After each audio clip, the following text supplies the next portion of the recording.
What's up, everybody? In this video, I'm going to be breaking down exactly how I find good applicants for detailers, interview them, hire them, the whole process, really. This is one question I just got from one of my students in our community. Speaking of that, if you go to the description below, you can check out, I have a free community and a paid community. If you're just getting started, start with the free community. I show you a bunch of free marketing tactics in there. And then if you're already an established detailer or you're looking to scale up, start taking it seriously, make it your full-time thing, you can check out that paid community. $74 a month. It's really, really affordable because I want to help as many beginner detailers as possible grow their business to $10,000 or more per month. But let's get into the video. I know it's been a while since I posted. I've been traveling a lot lately and just been kind of busy, but to find and hire detailers, we're going to use Indeed because it's free. I've used Facebook and Indeed before. Indeed gives you just as good quality leads, but you don't have to pay anything. I'm going to take you through this most recent campaign I just did a month ago. You can see we had 56 applicants and didn't have to pay anything for them.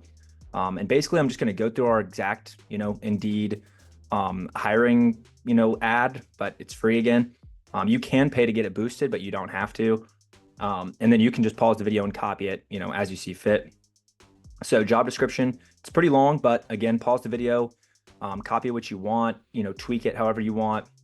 But basically, I just do a little paragraph about us. You can look at our website there, why you want to work for us, kind of how they get paid, tips, the hours, how much they expect to get work, all the responsibilities, what they will be supplied with, what they need to supply, and then all the qualifications.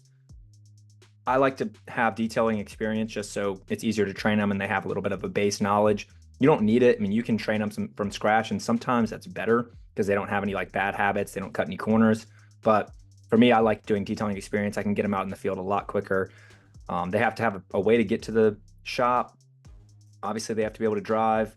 18, auto insurance, driver's license, a phone with internet, the basic stuff that you need to work. More stuff about pay here, some of the benefits, schedule, and then these are the questions I ask them. So do you have your own detailing equipment? If they do, you can hire them as a contractor, which I'm going to have another video about this new booking software we just got called Field. But one of the things I've been looking into is hiring contractors. So they're not W-2 employees, they're 1099 contractors, and basically just paying them commission. So I just give them jobs, they go get it done. I don't have to worry about their insurance, giving them equipment, their schedule, whatever. They put their own schedule in on the app, and then we just book them jobs whenever they have an empty slot. They go do it. I pay them commission at the end of every 2 weeks. So that's something I've been doing recently, and I'm probably going to make a video about that soon, just that whole process, because you could do that in any city. So you don't I'm in Birmingham, I could do that in Atlanta, I could do that in LA. You don't have to be there, right? Because they're contractors, they get the job done. Put them on a 3-strike rule, and then find a new contractor if it doesn't end up working out. But again, that's a different video. Education, experience, just some stuff they have to be able to do. And that's pretty much the whole ad, right? It's pretty basic, but you're going to get tons of free applicants. I mean, people are always on here looking for manual labor jobs. And it's, it's that simple. I know this video is not going to be very long, but go to Indeed, you make an employee, like an employer account, and then you just it says post a job, and you can pause the video, go through, copy everything I put, and then they will apply. You give them a call back. Normally I'll message them on Indeed first, and then ask them what a good time to call is, and then give them a call. When you get on the call with them, I'll show you a little bit about what kind of interview questions I use. So this is kind of a, basic. You don't have to use all the questions, but, you can pick and choose which ones you like. There's some intro questions where, I just get to know them a little bit, their experience, their availability, and then competence questions. So this is where you kind of test what they know, and you can decide how far you want to go with this on the phone. But there's some things that will pretty much put up a red flag in my head, like if they don't know a term or they can't tell me basically how to clean a car in their own words.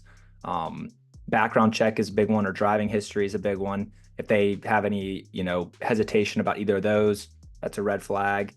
And then, kind of just some testing questions, if you were, would you be willing to work for $1 hour per less for the first month? Maybe they're, a go-getter. Some people just be like, can't do it, which is not a, red flag either way. It's just kind of take it as you want. But these are the kind of questions after you get these questions, like on the interview, depending like the ones you like, I would put them on a rating scale 1 to 10, as you're calling through people. And then, all the eights and above, schedule an in-person interview. You can do it at your shop or you can go meet at a Starbucks. I've done that before. But basically you just take them from applying Indeed, phone call, and then in-person interview. And then once you in-person interview them, pick one, hire them. The only way you're really going to know if they're going to work out is to just hire them and test them. Um, and then from there, you know, it's kind of on you. Then now you're the manager, you have an employee. It's going to feel a little bit weird at first. You're going to be a boss, possibly for the first time. But you get used to it quick and it frees up all your time. Once you hire employees, it is the light bulb that went off in my head when I first graduated college and hired my first employee. Like, oh, I can just make money with my business and not clean any cars. This is what I'm going to do. Like, this is where I'm going to put my focus. Um, but yeah, if you have any questions, leave them in the comments. I'll be checking those. Check out those free group and paid group in the description below as well. And I'll see you guys in the next one.